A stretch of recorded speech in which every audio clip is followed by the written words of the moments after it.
Hébreux au chapitre 12. Nous allons parler de deux choses qui sont très dangereuses. La première, c'est l'immoralité, et la deuxième, c'est la négligence des choses saintes. Nous allons aller dans la Bible au chapitre 12 du livre des Hébreux, et nous allons lire le verset 14 et 15. La Bible nous dit ici, faites tous vos efforts pour être en paix avec tous les hommes, avec tout le monde, et cultivez la sainteté, sans laquelle nul ne verra le Seigneur. Verset 15, la Bible nous dit ici, veillez à ce que personne ne passe à côté de la grâce de Dieu, qu'aucune racine d'amertume ne pousse et ne cause du trouble en empoisonnant plusieurs d'entre vous. Verset 16, qu'il n'y ait personne qui vive dans l'immoralité ou qui méprise, les choses saintes, comme Ésaü, qui, pour un simple repas, a vendu son droit d'aînesse. Verset 17, vous savez que plus tard, lorsqu'il a voulu recevoir en héritage la bénédiction de son père, il a été rejeté car il n'a trouvé aucun moyen de revenir en arrière, c'est-à-dire se repentir, bien qu'il ait cherché en pleurant. Alors, c'est important de comprendre ceci parce que l'une des choses qui nous caractérise en tant qu'Église, Église, ce n'est pas nous en tant qu'Assemblée MCRV, mais c'est un peu Église, la maison de Dieu, le peuple de Dieu. C'est ces choses-là qui sont parfois minimes dans leur expression littérale, c'est-à-dire que ce que Dieu a écrit, mais dans leur expression pratique ont beaucoup de conséquences.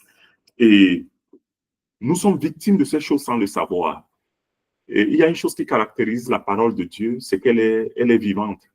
Et ça, on le voit tous les jours. La parole de Dieu, c'est vraiment quelque chose, quand elle se met en marche, lorsqu'elle se met en pratique, elle s'accomplit et parfois, les conséquences sont tellement grandes. Alors, la Bible nous dit ici qu'il n'y ait personne qui vive ou bien qui soit coupable du péché d'immoralité. Il dit bien qu'il n'y ait personne. Ça veut dire que Dieu ne tolère pas qu'il y ait une seule personne au milieu de son peuple qui pratique l'immoralité. Il n'y ait personne. C'est exclusif. Donc, il n'y ait personne. Ça veut dire quand on parcourt la maison de Dieu, qu'on ne trouve personne qui soit coupable du péché d'immoralité. Donc, c'est très important. Alors, si Dieu le dit, pourquoi est-ce qu'il le dit? Quelles sont les conséquences de l'immoralité?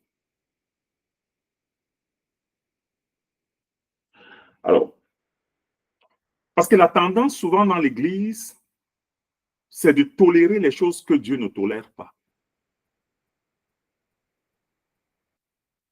Donc, dans l'Église, dans la maison de Dieu, si quelqu'un pratique l'immoralité, cette personne doit être exclue de la maison de Dieu.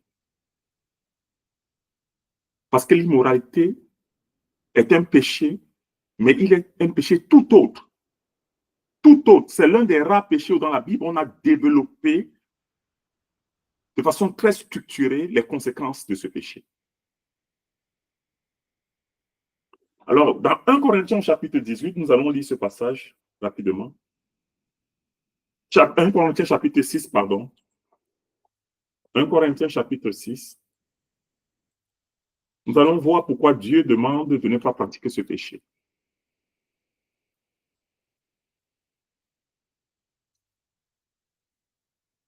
Alors, 1 Corinthiens chapitre 6, je vais lire à partir du verset 16 jusqu'au verset 19. Ou bien, ignorez-vous qu'un homme qui s'unit à une prostituée devient un seul corps avec elle? Car il est écrit, les deux ne feront plus qu'un. Mais celui qui s'unit au Seigneur devient lui un seul esprit avec lui. C'est pourquoi, fuyez l'inconduite sexuelle. Tout autre péché qu'un homme peut commettre n'implique pas son corps, mais celui qui se livre à l'inconduite pêche contre son propre corps. Ou bien, ou bien encore, ignorez-vous que votre corps est le temple même du Saint-Esprit qui vous a été donné par Dieu et qui maintenant demeure en vous. Vous ne vous appartenez donc pas à vous-même, car vous avez été racheté à un grand prix. Honorez donc Dieu dans votre corps. Alors, regardez ce qu'on nous demande d'honorer Dieu. On ne nous a pas demandé d'honorer Dieu seulement avec nos paroles. La Bible nous dit, honorez donc Dieu dans votre corps. Donc, l'inconduite sexuelle, l'immoralité, est un déshonneur au temple de Dieu qui est notre corps. Alors, regardez bien. Celui qui commet l'immoralité ne pêche pas seulement contre la loi de Dieu, mais il viole une loi qui maintient son être tout entier dans l'équilibre. Donc l'immoralité est un péché qui a sa loi en elle-même. Donc, quand quelqu'un commet l'immoralité, il transgresse d'abord la loi divine et il s'en prend à une loi qui régule son corps physique. Alors, il faut comprendre que il y a un principe fondamental qui permet à notre corps de vivre en équilibre et en paix. Il y a un principe fondamental qui permet à notre corps de vivre en équilibre, en paix et en santé. Ça, c'est la loi du corps physique. Cette loi-là, nous la voyons. Quand tu manges beaucoup, tu ne vas pas bien dormir. C'est une loi qui régule notre corps. Si tu ne dors pas assez, tu vas avoir des problèmes. C'est une loi qui régit notre corps physique. Donc, c'est une loi que Dieu a établie pour que le corps physique soit équilibré. Donc, l'immoralité est le péché qui s'en prend à cette loi-là. Donc, ainsi donc, il y a la loi de Dieu et il y a la loi que Dieu a établie pour le corps physique afin de le maintenir en équilibre et en santé. Donc, il y a la loi de Dieu, la loi qui a dit, tu ne pécheras point contre Dieu, tu ne commettras point d'adultère, tu ne commettras pas l'immoralité. Ça, c'est une loi. Quand tu la violes, tu as déjà péché contre Dieu. Mais maintenant, quand tu commets l'immoralité, tu viens de violer la loi de Dieu et tu rentres en violation à une autre loi, qui est la loi de ton propre corps. Donc, qui est la loi de ton propre corps? Donc, quand tu rentres donc dans le péché d'immoralité, tu vas déclencher quelque chose dans ton corps que tu ne pourras plus contrôler. Alors, regardez bien. Cette loi, qui est la loi du corps, comme j'ai dit, c'est elle qui permet de maintenir le corps en équilibre. Elle permet de maintenir le corps en santé et elle permet de maintenir le corps dans la prospérité.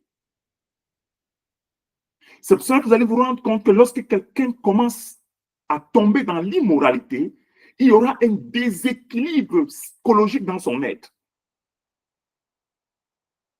Il y aura un déséquilibre, c'est-à-dire qu'il y aura quelque chose qui va basculer et qui ne sera plus jamais la même.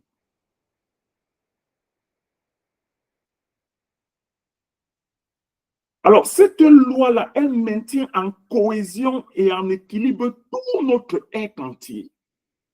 La loi du corps. Comprenez bien que cette loi est différente de la loi de Dieu.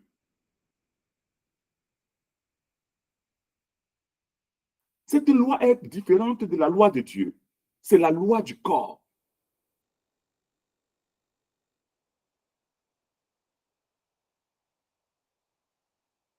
Donc, alors, quelles sont les conséquences directes de l'immoralité?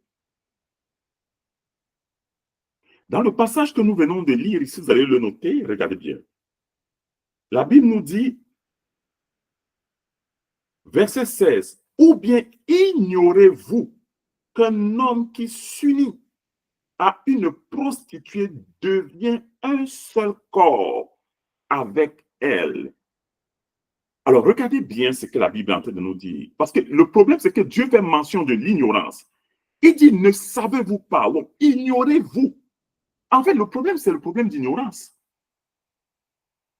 Parce que la plupart des choses que les gens vont subir après avoir commis l'immoralité, elles vont le subir sans savoir la cause exacte lorsque les conséquences seront en train de se manifester, se déferler au cours des années. Lorsque les conséquences seront en train de se manifester au cours des années. Tu peux commettre l'immoralité aujourd'hui.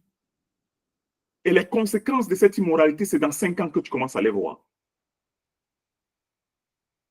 Parce qu'il y a une communication entre les corps, des substances et des réalités invisibles dont tu n'es pas conscient lorsque tu commets l'immoralité. Regardez bien, la Bible nous dit ici, ne savez-vous pas, ou bien ignorez-vous que celui qui s'attache à une prostituée devient un seul corps. Donc, il y a une unicité d'identité entre deux personnes qui commettent l'immoralité.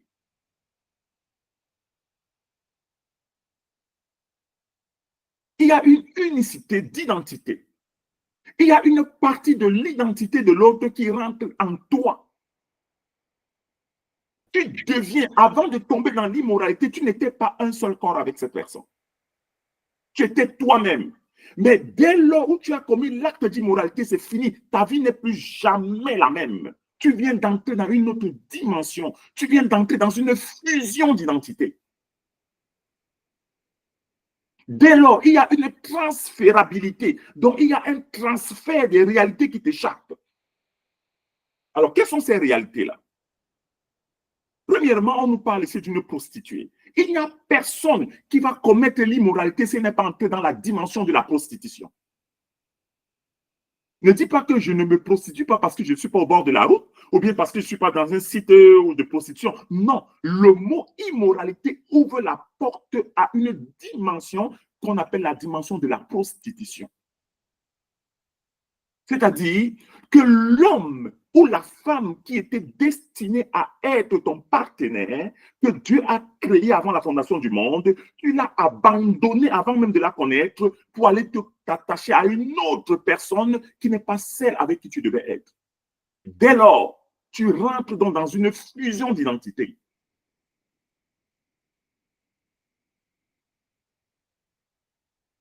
Tu rentres dans une fusion d'identité. Mais cette identité, les gens ne les connaissent pas parce que là, les personnes ne vont pas les savoir. Mais c'est plus tard qu'on va commencer à se rendre compte qu'il y a quelque chose qui ne marche pas avec nous.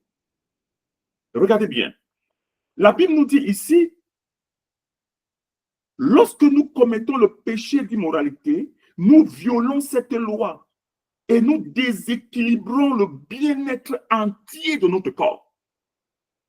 Il y a des personnes qui, avant de commettre l'immoralité, n'avaient pas de problème de migraine.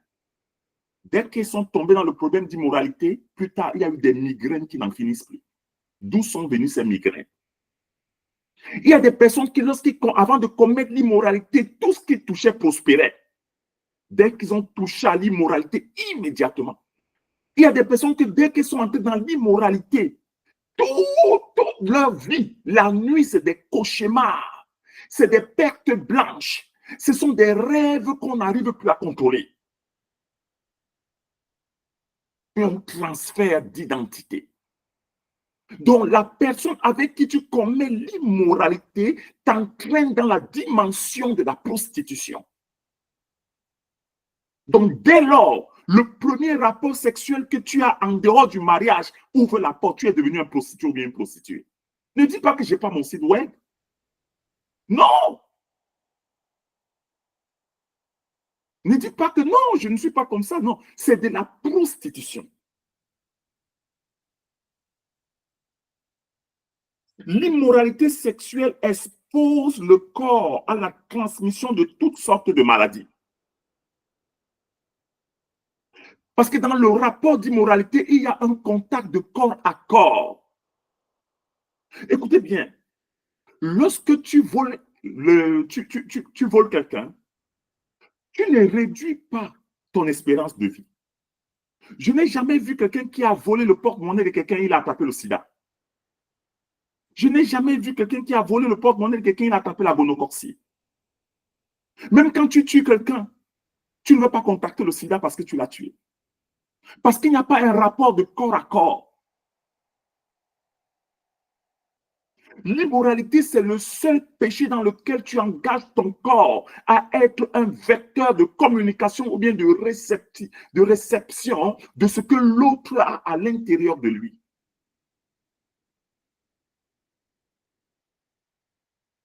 Donc, après avoir commis l'immoralité, il y a des substances, il y a des poisons, il y a des toxines matérielles tangibles et intangibles qui rentrent à l'intérieur de nous. Il y a des caractères, des comportements que nous allons prendre qui n'étaient pas en nous avant.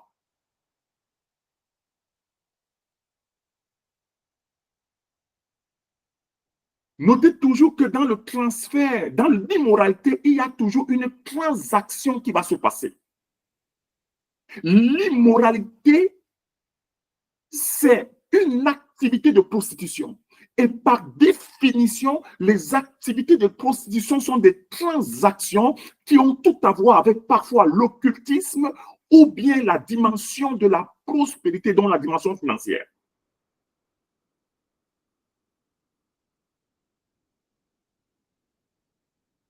Alors, avant qu'un être humain ne commette l'immoralité,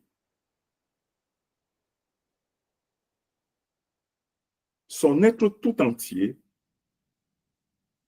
repose à un certain type d'équilibre, un certain type de bien-être, même quand il n'est pas chrétien, parce que l'équilibre de son corps n'a pas encore été ébranlé. La loi qui maintient son corps en équilibre n'a pas été ébranlée. La personne se transfère et tombe dans la dimension de l'immoralité. La personne avec laquelle elle commet l'immoralité était suicidaire. Plus tard, les tendances de dépression, les tendances de suicide vont commencer à se manifester. La personne qui commet l'immoralité avant était extrêmement colérique. Cette tendance va commencer à se manifester. La Bible dit, et les deux deviendront. Donc, il y a une transformation de notre être qui part de l'état où nous étions avant, à l'état où nous allons parvenir. Il y a une c'est-à-dire on va aller au-delà de ce que nous étions avant pour devenir une personne autre que nous n'étions pas. Alors, lorsque nous commettons le péché d'immoralité, nous ouvrons la porte à la mort. Comprenez que la mort, ce n'est pas juste un état physique. La mort est une loi. La Bible nous parle de la loi du péché et de la mort. Donc, c'est un principe actif. Donc, quand quelqu'un commet l'immoralité, il rentre dans le principe actif de la destruction, qui est la mort. Et ici, cette personne devient vulnérable à l'occultisme, donc à la sorcellerie. Et cette personne devient vulnérable à la désobéissance. L'une des premières portes de l'occultisme, c'est la désobéissance, donc la rébellion. Regardez à la maison, si vous avez par exemple un jeune ado, lorsqu'il rentre dans son âge pubère, si cet ado n'est pas tombé dans l'immoralité, vous allez voir qu'il y a un niveau de soumission aux parents. Il y a un niveau d'humilité qui caractérise cet ado. Cet ado reste encore serviable à la maison. Mais dès que l'enfant tombe dans l'immoralité, l'une des premières choses que vous allez voir, c'est la rébellion. Regardez cette jeune fille qui est décédée au Québec, que j'ai appris les nouvelles, Alexandra, je ne sais pas qui. Alors, regardez bien. Quand on regarde bien l'historique de sa marche, de comment elle s'est comportée, elle s'est conduite. Lorsque nous écoutons comment sa mère parle d'une fille qu'elle a élevée, qu'elle a montée dans les voies du Seigneur, mais regardez bien l'histoire de sa mère. Sa mère dit qu'elle est tombée enceinte à 16 ans. C'était quoi l'immoralité? Regardez ce qui est arrivé à sa fille. À quel moment sa fille a été détruite? Lorsque tout semblait aller bien. Elle a tout fait, traversé toutes sortes d'épreuves et envoyé sa fille dans un grand pays pour qu'elle puisse étudier. Et c'était une fille unique. Regardez à quel moment la mort a frappé. L'immoralité. On ne dit pas toujours non. Regardez comment l'immoralité agit. L'immoralité va te cueillir au moment où tu t'attends le moins.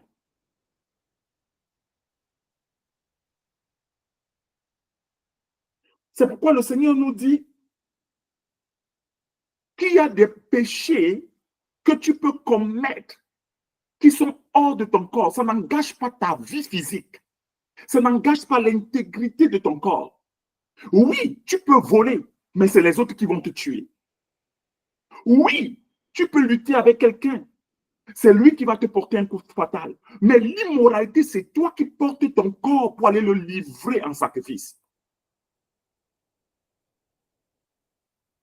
Tu violes la loi de ton propre corps.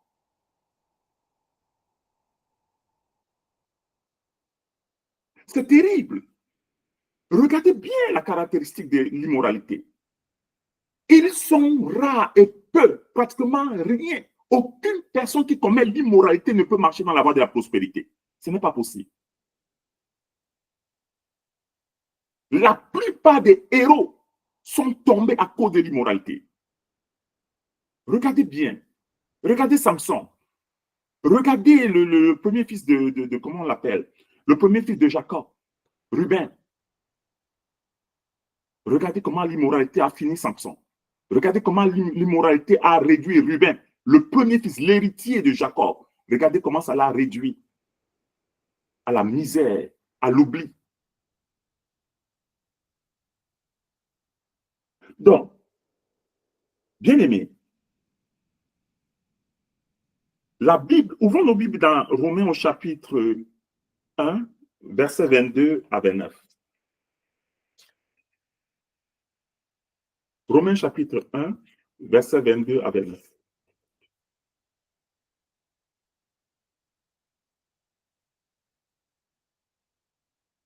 Alors, regardez l'immoralité. La Bible nous dit ici, ils se prétendent sages, mais ils sont devenus fous.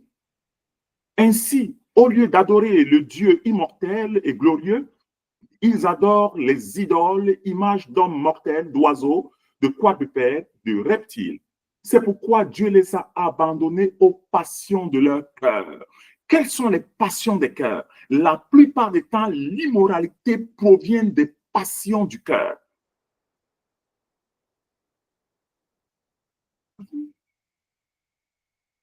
De sorte qu'ils ont avili leur propre corps. Ils ont avili leur propre corps.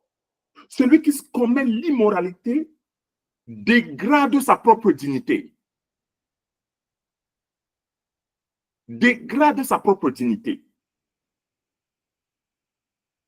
Il se déshonore lui-même. Il n'y a personne qui commet l'immoralité et est à l'aise. La plupart du temps, ceux qui pratiquent l'immoralité sont toujours susceptibles de la crainte et de la panique. Si on m'attrapait, parce que je suis avec la femme d'une autre personne, si mon père ou ma mère me trouve, voilà les questions qui tarottent. On rentre dans des chambres sombres, dans des quartiers bizarres, obscurs. On donne rendez-vous à des personnes dans des lieux où il n'y a pas de lumière. Voilà la voie de l'immoralité. On communique des paroles qui ne sont pas bien à entendre. La voie de l'immoralité. C'est toujours dans des voies bizarres. Je vous dis la vérité, la Bible nous dit ici, ceux qui commettent l'immoralité avilissent eux-mêmes leur propre corps. Ils se livrent à la dégradation, à l'indignité et ils pratiquent ce qui va amener la déchéance de leur propre valeur. Je vous dis la vérité, quand quelqu'un pratique l'immoralité, il devient ridicule. Tu vas trouver un grand directeur général en train de faire la cour à une fille de 17 ans. Tu vas trouver un grand monsieur en train de rentrer dans des quartiers bizarres parce qu'il pratique l'immoralité. Il y a de l'avilissement, du mépris de soi-même.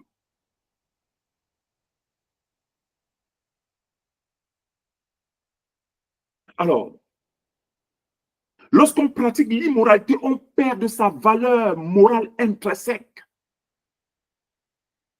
La valeur morale intrinsèque, c'est-à-dire que la valeur qui caractérise l'être humain comme Dieu l'a créé. Lorsqu'on pratique l'immoralité,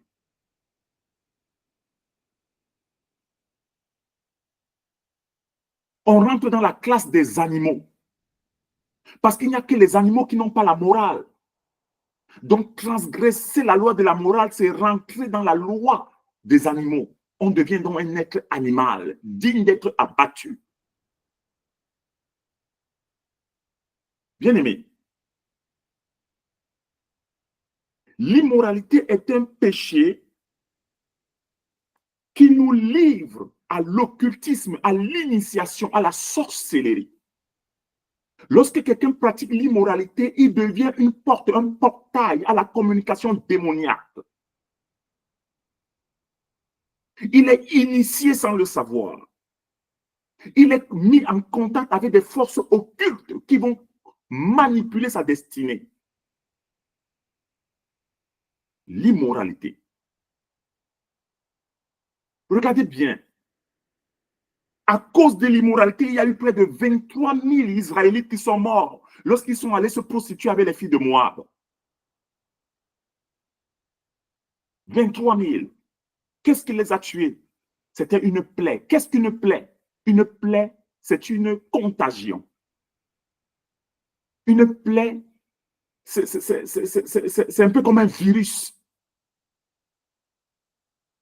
Donc, lorsque nous commettons l'immoralité, nous ouvrons notre corps à l'infestation des virus, de la contagion. 23 000 personnes. Il y a des maladies bizarres qui se communiquent, dont on n'a même pas l'idée. Nous connaissons le sida, nous connaissons toutes autres maladies, mais il y a des maladies dont nous n'avons même pas l'idée. L'hépatite B, l'hépatite A, l'hépatite C, toutes sortes d'hépatites peuvent se communiquer à cause de l'immoralité. Donc, quelqu'un commet l'immoralité aujourd'hui, lorsqu'on va faire le diagnostic dans 6 ans, on va trouver une maladie dont il n'est même pas conscient que c'était l'immoralité qui avait causé. Voilà l'immoralité. Alors, le piège de l'immoralité, c'est quoi? C'est parce que c'est un péché qui se cache derrière les plaisirs. C'est un péché qui est enrobé, habillé d'un vêtement qu'on appelle plaisir. C'est pourquoi on ne voit pas les conséquences. La Bible nous dit fuyez l'immoralité. Fuyez l'immoralité. Fuyez. Tout géant, tout héros, tout homme béni, toute femme bénie qui tombe dans l'immoralité va perdre sa bénédiction. Samson a été béni. Samson, c'était un enfant attendu, un enfant prophétisé. Mais à cause de l'immoralité, Samson est mort, les yeux crevés. Il est mort sous de grandes peines. Il est mort captif, esclave. Il n'a pas accompli sa destinée. L'immoralité nous empêche d'accomplir notre destinée, aveugle nos yeux, nous draine de la force que Dieu nous donne et fait de nous le ridicule de nos ennemis. L'immoralité. Toute flèche qu'on lance contre un immoral va le prendre. Si on conjure contre un immoral, il va mourir. Voilà l'immoralité. Des personnes bénies ont perdu leur bénédiction à cause de l'immoralité. Je me souviens de cet homme qui est mort jeune à cause de l'immoralité. L'immoralité abrège les jours des héros. Bien-aimés, fuyons l'immoralité. Ne regardons pas la femme étrangère. L'homme qui est beau et musclé, fuis-le. Fuis-le. Fuis-le. Le deuxième que nous allons prendre aujourd'hui, c'est le mépris des choses saintes. La deuxième partie, ça sera le mépris des choses saintes. Il y a un rapport entre le mépris des choses saintes et l'immoralité. Il n'y a personne qui est immoral, qui va respecter les choses saintes. C'est pour ça que la Bible les classe pratiquement au même niveau des faits. Qu'il n'y ait personne parmi vous qui pratique l'immoralité ou qui néglige, qui méprise les choses saintes. Il n'y a personne qui pratique l'immoralité, qu'il n'y ait personne qui méprise les choses saintes. Alors, qu'est-ce qu'une chose sainte? Une chose sainte, c'est une chose qui appartient à Dieu ou bien qui provient immédiatement de Dieu. On les appelle aussi les choses sacrées. Le droit d'aînesse est sacré parce que c'est un don de Dieu. Ton temps de prière est sacré. C'est un temps saint parce que c'est un temps que tu as dédié à Dieu. Les réunions d'église sont saintes et sacrées parce que ce sont les moments où nous entrons dans la présence de Dieu. La Bible, c'est un livre saint. Ça veut dire que c'est un livre qui a été dédié pour Dieu. Donc, il y a beaucoup de choses que l'esprit de prostitution entraîne, l'esprit de perversion. Et ça fait donc que ça nous dépouille des réalités que nous devons connaître. Alors, bien aimé, la Bible nous dit qu'il n'y a personne parmi nous qui méprise les choses saintes ou sacrées. Personne. Une chose sainte, comme je vous l'ai dit, c'est tout ce qui appartient à Dieu, tout ce qui est dédié à Dieu, tout ce qui est consacré à Dieu. Une chose sacrée est aussi, va toujours dans le même sens, mais elle peut provenir de Dieu comme un don. Par exemple, ta mère et ton père méritent un respect. Tes aînés, nos frères aînés, nos sœurs aînées méritent un respect parce que leur position est sacrée. C'est un don de Dieu. Donc, mépriser, c'est regarder avec dédain. C'est abaisser. Ce n'est pas c'est refuser de considérer la valeur des choses face auxquelles nous sommes ou que nous possédons. Mépriser quelque chose, c'est regarder ces choses avec dédain. Par exemple, tu es devenu riche. Tu voyages dans le monde entier comme moi je voyage. Et puis mon frère qui n'a pas mon niveau intellectuel, je lui parle avec manque de respect. C'est mépriser une chose sacrée. Parce que j'ai eu toutes sortes de diplômes et d'argent. Quand mon frère vient il me parle, je lui dis, ben, prends ça, fais comme ça. Ben oui, hein, je lui parle avec un gros français, avec un gros anglais. C'est mépriser une chose sacrée. Ça entraîne une malédiction rapide, une destruction sans faille. Alors, cet esprit de prostitution, qui a tout à voir parfois avec l'immoralité, est un esprit que nous devons refuser et combattre. Celui qui méprise les choses saintes ou sacrées commet un péché équivalent à celui qui commet l'immoralité.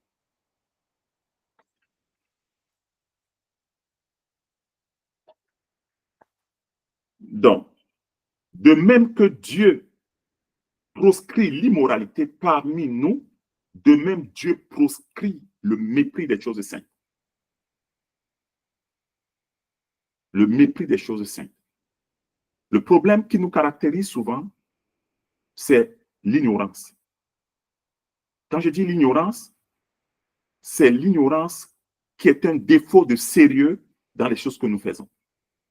Je ne dis pas l'ignorance dans la généralité, non. L'ignorance, c'est que les choses que nous lisons dans la Bible, nous refusons de les accepter telles qu'elles sont. Regardez bien, lorsque les pharisiens sont venus voir Jésus, lui posant la question sur le divorce, qu'est-ce que Jésus leur a dit? Il a dit, n'avez-vous pas lu? Il n'a pas dit, est-ce que vous n'avez pas reçu vous n'avez pas rêvé? Est-ce que vous n'avez pas reçu les visions? Non. Il a dit, n'avez-vous pas lu ce que le Créateur fit dès le commencement? Ça veut dire que c'est un problème de lecture. Donc, ce que nous ne voulons pas lire, c'est ça qui va nous détruire. N'avez-vous pas lu qu'il a été écrit? Donc, ce qui va nous tuer, c'est le refus de lire et de croire ce qui est écrit. Voici ce que le Seigneur dit. Une chose sainte est une chose qui a une valeur de par sa création. Une chose qui est dédiée à Dieu ou qui vient directement de Dieu. C'est pourquoi toute personne qui devient chrétien et qui ne prend pas au sérieux sa relation avec Dieu méprise une chose sainte, méprise une chose sacrée. Parce que ta relation avec Dieu est un don de Dieu. C'est un don de Dieu. Pour le comprendre, regarde ce que tu étais avant. Tu n'avais pas de relation. Maintenant, Dieu nous a introduits dans sa famille. Il nous a sanctifiés, il nous a fait un cadeau. Il nous a donné une relation avec lui. Cette relation est sainte et sacrée. Celui qui la méprise ne la prend pas au sérieux. Il n'aura que ses yeux pour pleurer. Alors, mépriser une chose sainte ou sacrée, ce n'est pas tenir, c'est refuser de tenir compte de sa valeur. Refuser. Ce n'est pas qu'on ne connaît pas qu'elle n'a pas de valeur. C'est que nous refusons clairement. C'est-à-dire, je fais le choix entre regarder la télévision à l'heure de la prière ou à l'heure de la méditation, ou alors aller mettre mes genoux à terre et à parler avec Jésus pour que le Saint-Esprit me remplisse et ouvre mes yeux spirituels sur les réalités d'en haut. C'est un choix.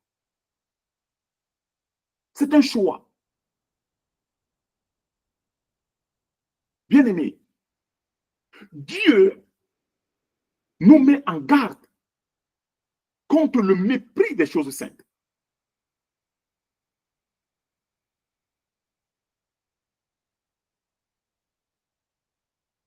Lorsque nous méprisons les choses saintes ou sacrées, nous les dépouillons de leur valeur.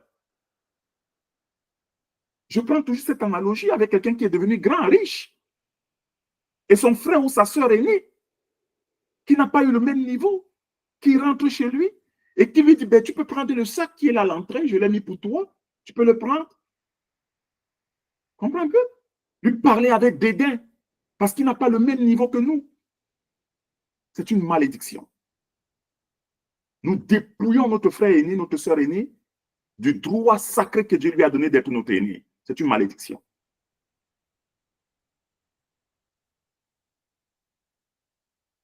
C'est pourquoi quand les jeunes là se sont mariés, Elvie et José, je leur ai dit, allez vous mettre à genoux devant vos parents et vos aînés.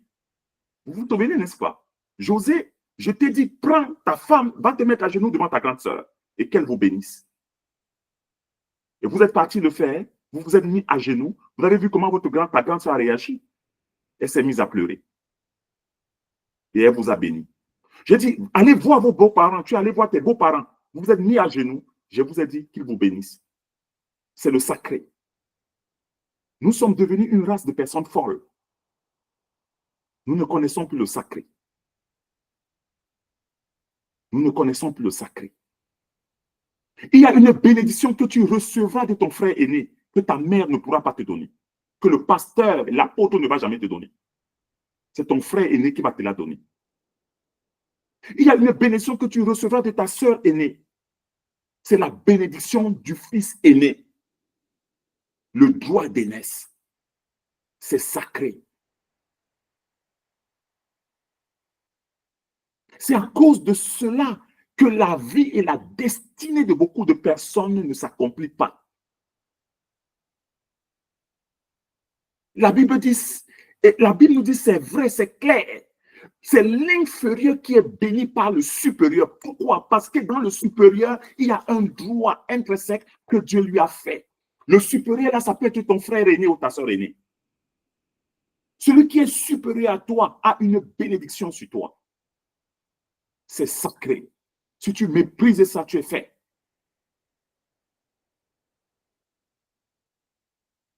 Alors, regardez bien. Nous méprisons la présence de Dieu. C'est-à-dire que nous nous unissons, par exemple, par les moments de prière, et nous ne considérons pas la personne qui est autour de nous. Regardez bien ce que la Bible dit. Vous ne vous êtes pas approché d'une montagne, pas d'une montagne physique.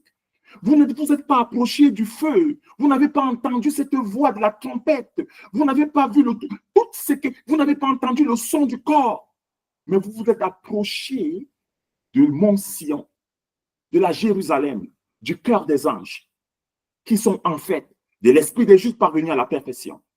Ça veut dire quoi? Les réalités face auxquelles les saints de maintenant sont approchés, ce sont des réalités invisibles et intangibles. Mais ils sont dans le cœur des réalités qu'ils ne voient pas. Vous vous êtes approché de Dieu qui est le juge de tout homme, de Jésus-Christ qui est le médiateur de la nouvelle alliance. Voilà ce qui nous échappe. Pourquoi? Parce que nous méprisons les choses saintes. Lorsque nous approchons de la présence de Dieu, je vous dis la vérité, il y a ceux qui sont dans la présence de Dieu sont en train de causer. Mais c'est parce qu'ils ne connaissent même pas ce devant quoi ils se sont approchés. Il y a ceux qui sont dans la présence de Dieu en train de dire, mais tournez-moi la mamie là au feu, je t'ai dit. Il y a ceux qui sont dans la présence de Dieu sont en train de dire, je te rappelle tantôt, je te rappelle, oui, vis seulement l'argent, oui, mets ça dans mon compte, oui, c'est ça. Je finis cette réunion, je te retrouve. Voilà la présence de Dieu. Une chose sainte. Quand Moïse est rentré dans la présence de Dieu, on lui a dit, enlève tes souliers. Le lieu dans lequel tu te trouves est saint.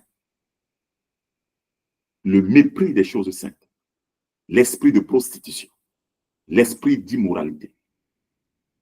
Nous ne connaissons plus respecter les choses saintes. C'est pourquoi beaucoup cherchent la délivrance et on n'en trouve pas. Quand les choses sont saintes, il y a un niveau de respect, un niveau de crainte qu'on attache dans notre rapport avec cette chose. Quand quelque chose est sainte, quand quelque chose est sacré, nous nous levons ou nous nous prosternons pour valoriser cette chose. Il y a un niveau de respect qui est attaché à ces choses. Mais notre génération a perdu de vue cette réalité. La Bible nous dit, nous devons respecter et honorer Dieu. Mais ce Dieu, nous ne le voyons pas. Comment nous savons? Lorsque nous entrons dans sa présence, la Bible nous dit que nous devons croire qu'il est. Et il va nous récompenser. Ça veut dire quoi? Ça veut dire que lorsque nous entrons dans la présence de Dieu, nous devons être conscients de la présence dans laquelle nous sommes entrés et présenter un niveau d'honneur à ce Dieu vers lequel nous nous sommes tournés. Comment nous pouvons être contradictoires nous-mêmes et de dire que nous sommes en train d'honorer quelqu'un qu'au même moment nous méprisons? Ce n'est pas possible. C'est la tragédie face à laquelle nous sommes. Cette tragédie, je vous dis, c'est elle qui nous dévaste. Qu'il n'y ait personne parmi vous qui pratique l'immoralité ou qui méprise les choses saintes.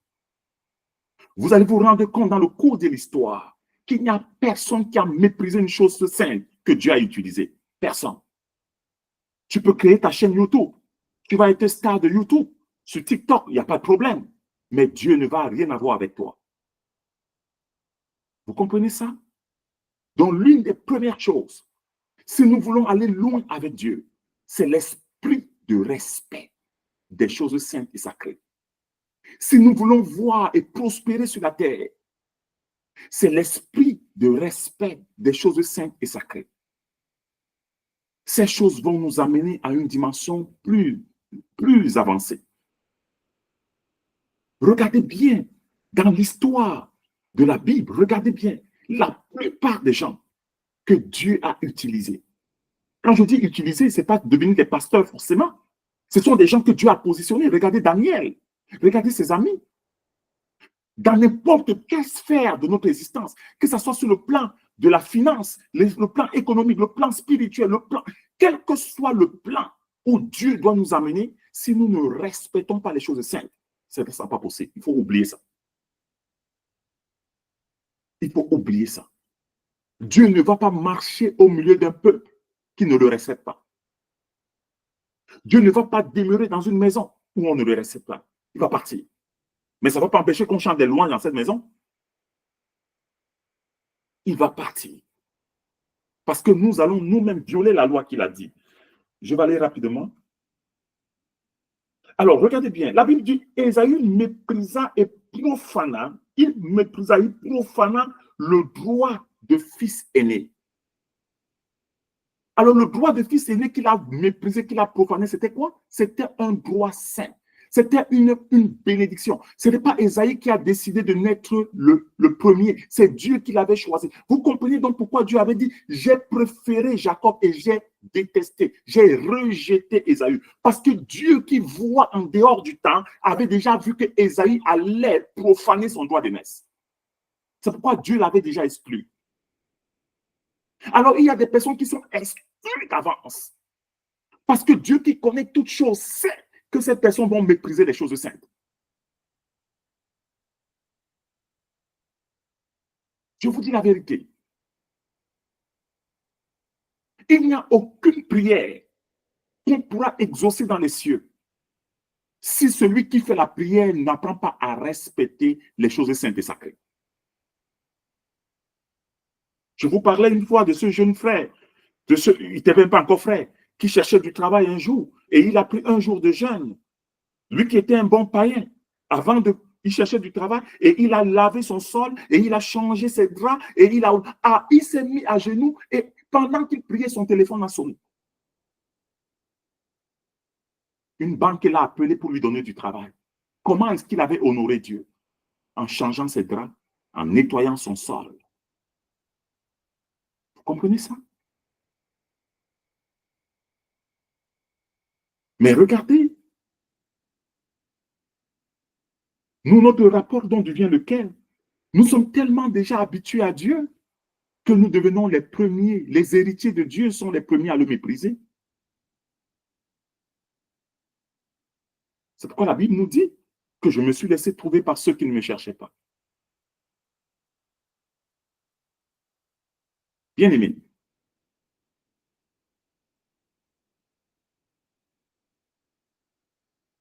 la plupart du temps, lorsque nous méprisons une chose sainte, c'est parce que nous sommes en train de faire une transaction qui est momentanée avec le plaisir.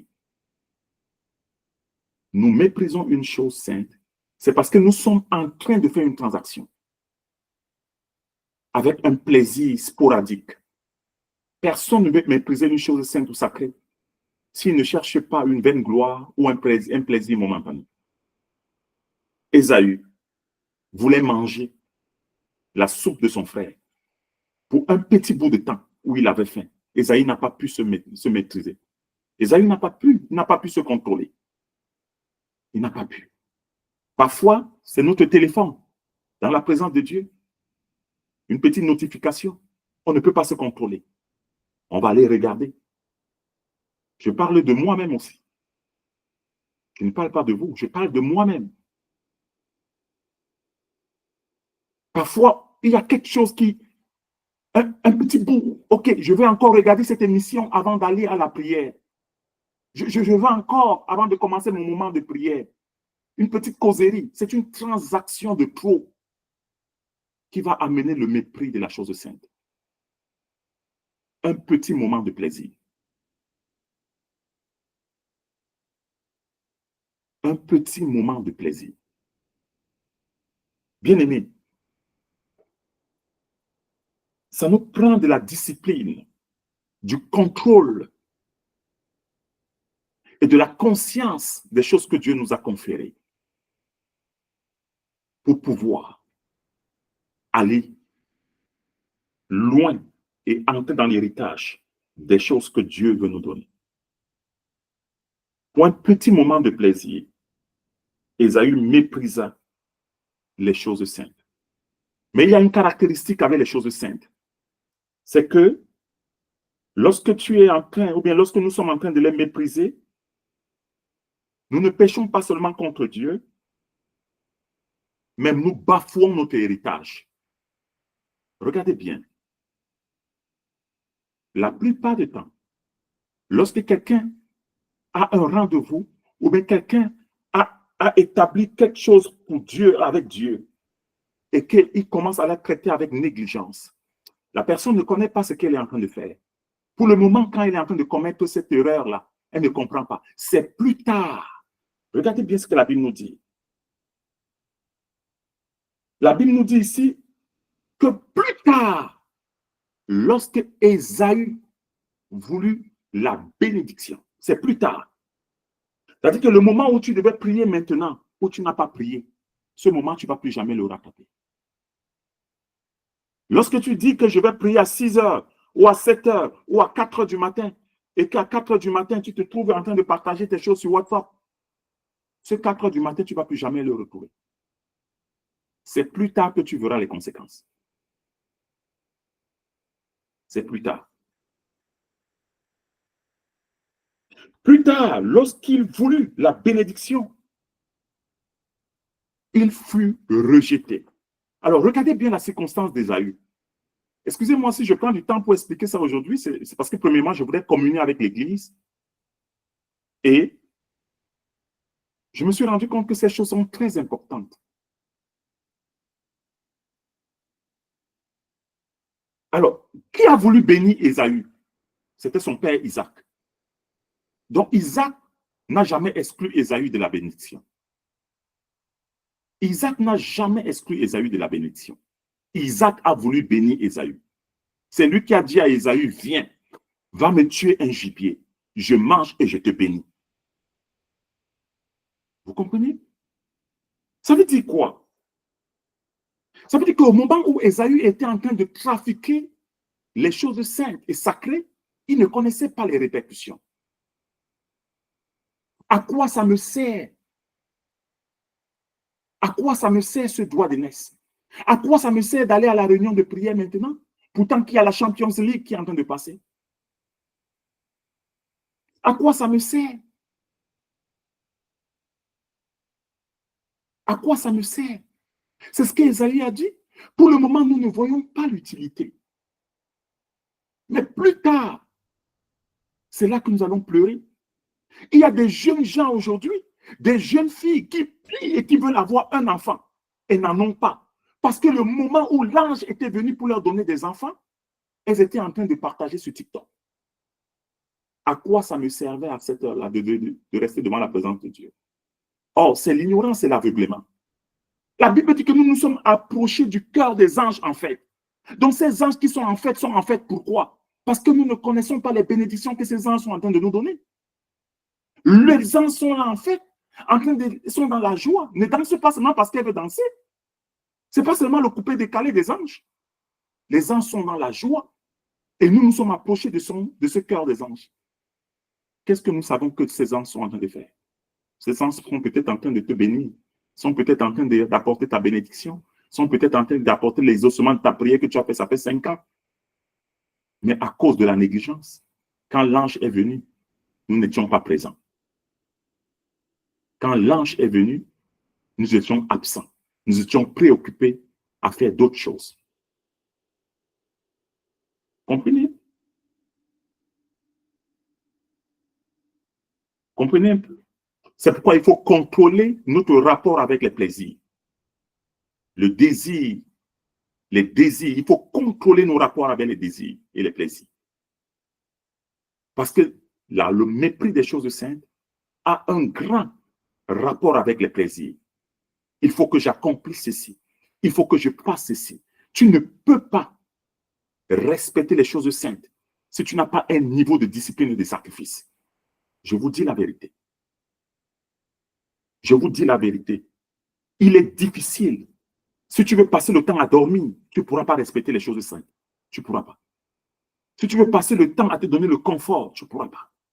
Ça te prendra de te lever à 2 heures du matin, presque tous les jours, ou à 3 heures ou à 4 heures, pour pouvoir faire certaines choses. Ça te prendra de refuser d'ouvrir ta télé et ton téléphone pour pouvoir respecter tes temps de prière personnels. Si tu ne peux pas le faire, tu ne peux pas respecter les choses saintes. C'est pourquoi la Bible nous dit qu'il n'y a personne parmi vous qui méprise les choses saintes. Alors, je vais terminer cet enseignement ce matin ici. Lorsque nous respectons, nous décidons de respecter et d'honorer les choses saintes et les choses sacrées, ce n'est pas à ce moment-là que nous voyons la bénédiction. Ce n'est pas à ce moment-là. Lorsque tu prends un peu de ton argent et que tu dis à ta mère ou à ton frère aîné ou à ta sœur aînée, grande sœur, je n'ai pas assez, mais voilà un peu, prends. Je voudrais te faire du bien. Ce n'est pas à ce moment que tu vas voir la bénédiction. C'est plus tard. Ce n'est pas au moment où Ésaü a mangé la soupe qu'il a vu les dégâts. Ce n'est pas à ce moment-là. Non, ce n'est pas à ce moment. Vous comprenez ça? Alors, dans le piège ici, c'est de nous dire de façon implicite, c'est-à-dire on peut se dire à nous-mêmes que non, que non. Alors, on peut se séduire à nous-mêmes, on peut se séduire nous-mêmes. Comprenez un peu ça? Parfois, on peut se séduire nous-mêmes. Bien aimé, la vie est fondée sur des valeurs cardinales que nous devons apprendre à respecter. La vie est fondée sur des valeurs cardinales.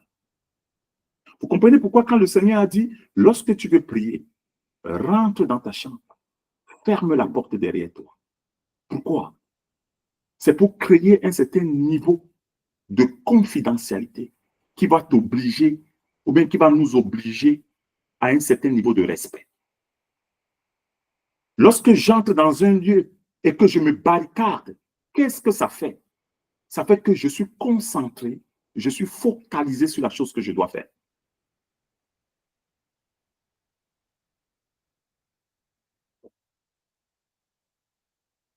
Alors, la bénédiction du fils aîné, lorsque Ésaü a voulu cette bénédiction, son père Isaac était prêt à la lui donner. Il n'avait pas d'autre intention. Il a dit, va me tuer un gibier et viens, donne-moi, je mange et je vais te bénir. Donc Isaac n'avait pas de problème. Mais la Bible nous dit qu'il fut rejeté. Mais on ne nous a pas dit qu'il a rejeté. Mais la Bible nous a dit dès le livre de la Genèse, Dieu nous dit déjà qu'il avait rejeté Ésaü. C'était lui. Donc, lorsque quelqu'un méprise les choses saintes,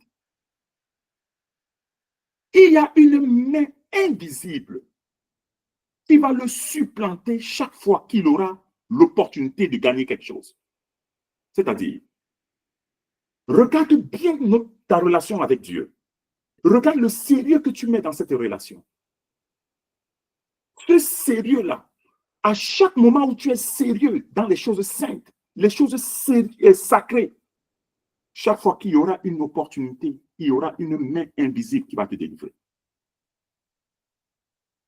Tu recevras proportionnellement au respect que tu as conféré aux choses saintes et sacrées. Il y a une bénédiction qui provient du respect des choses saintes qu'on ne nous dit pas. La Bible dit que Dieu observe les êtres humains et il rend à chacun selon ses œuvres. Il rend à chacun selon ses œuvres. Comprenez? comprenez ça? Donc, quand quelqu'un est méprisant, quelqu'un n'est pas sérieux avec les choses saintes et sacrées, le jour où il a besoin de quelque chose, on va ouvrir le dossier. Il a un dossier, le dossier du respect des choses saintes. On va appeler les anges, apporter son dossier. Ah, tu dis maintenant que tu veux te marier. Ok, on va vérifier ton dossier. Et tu dis maintenant que tu veux enfanter, on va vérifier ton dossier. Ah oui, maintenant tu as besoin que Dieu fasse ouvrir son dossier. On a ouvert le dossier d'Ésaü. On a vu que c'était un homme qui était profane. Et qu'est-ce que la main de Dieu a fait? La main de Dieu a monté sa mère Sarah. Sarah a appelé, pardon, je veux dire Rebecca. Rebecca a appelé son fils Jacob. Prends sa place.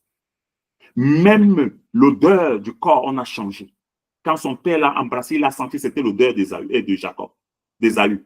On a transféré tout ce qu'il fallait.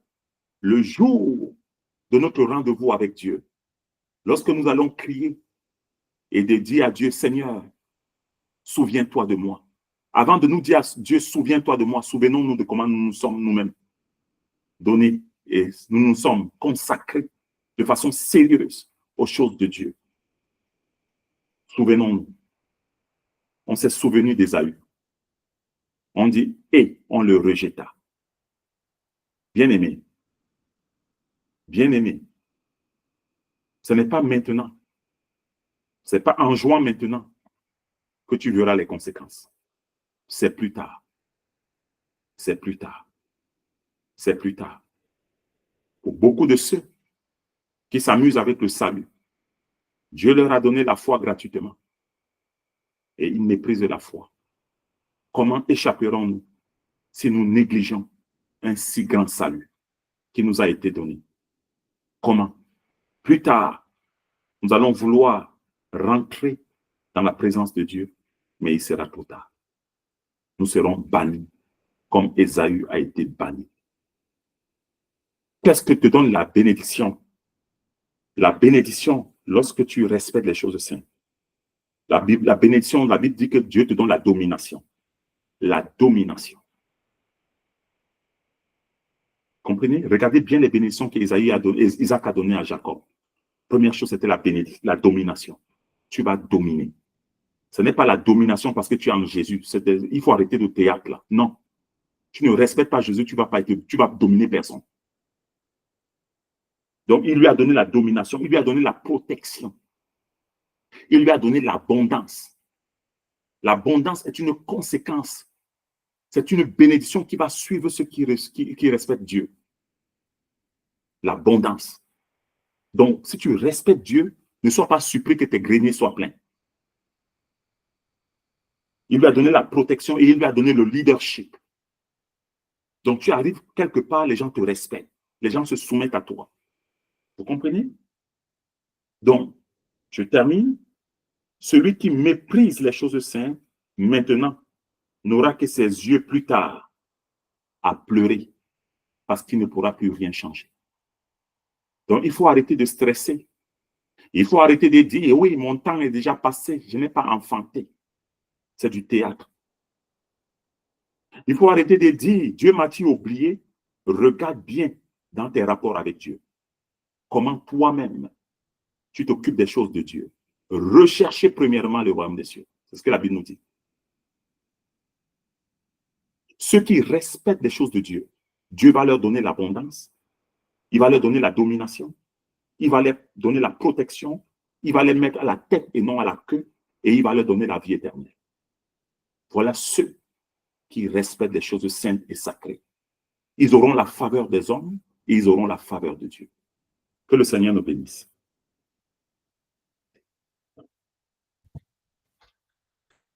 Je voudrais que nous puissions prier ce matin, ou ce soir, dépendamment. Prie de tout ton cœur et demande la grâce à Dieu. Je ne veux pas demander qu'on demande pardon à Dieu, parce que le pardon que nous demandons à Dieu devient tellement formel, et puis à un moment, ça devient même embarrassant. Demandons-lui la grâce. La Bible dit, ma grâce te suffit, car ma puissance se manifeste dans ta faiblesse. Demandons-lui la grâce de respecter les choses saintes et sacrées. Demandons-lui cette grâce. Prions le Seigneur. Éternel notre Dieu et notre Père, nous venons, Seigneur, ce soir, te demander la grâce. Donne-nous la grâce de respecter les choses saintes, de respecter les choses sacrées. Nous te prions, Seigneur. Donne-nous cette grâce. Accorde-nous cette grâce, Seigneur. Que nous puissions respecter les choses saintes et sacrées. Nous te remercions, Seigneur. Au nom de Jésus-Christ de Nazareth. Nous allons demander encore à Dieu ce matin, dépendamment, excusez-moi, de nous délivrer de l'esprit d'immoralité. L'Église est caractérisée par l'immoralité, depuis nos vêtements jusqu'à nos pensées. L'immoralité, ça se voit là, comme on dit, baka. L'immoralité. Demandons à Dieu de nous délivrer de l'esprit d'immoralité. Prions le Seigneur. Éternel, notre Dieu et notre Père, au nom de Jésus-Christ de Nazareth, nous te supplions, délivre-nous de l'esprit d'immoralité, de l'esprit d'impudicité. Nous te prions, Seigneur, au nom de Jésus-Christ de Nazareth. Ô Seigneur, délivre-nous de cet esprit. Nous te demandons cela au nom de Jésus-Christ. Merci, Saint-Esprit. Nous allons demander à Dieu aussi cette grâce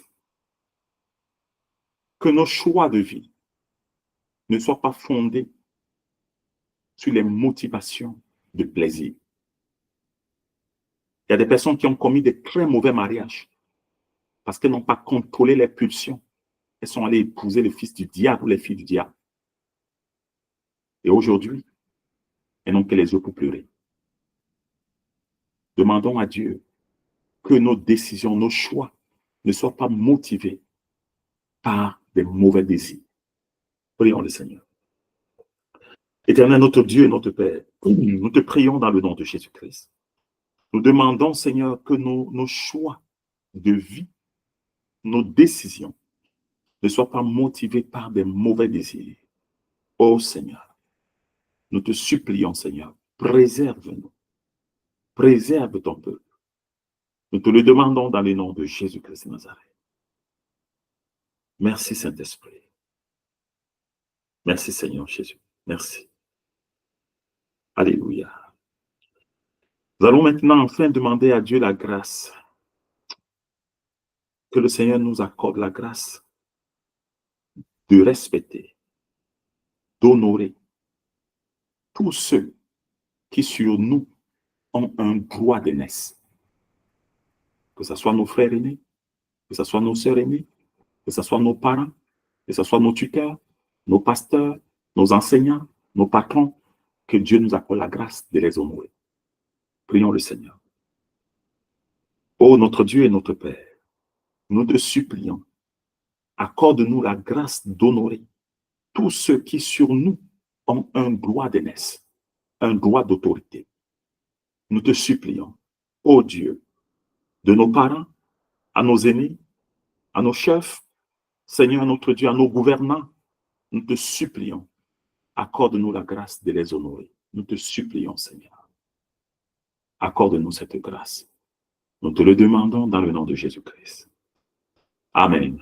Merci. Que le Seigneur vous bénisse. L'Église, je te remets la parole.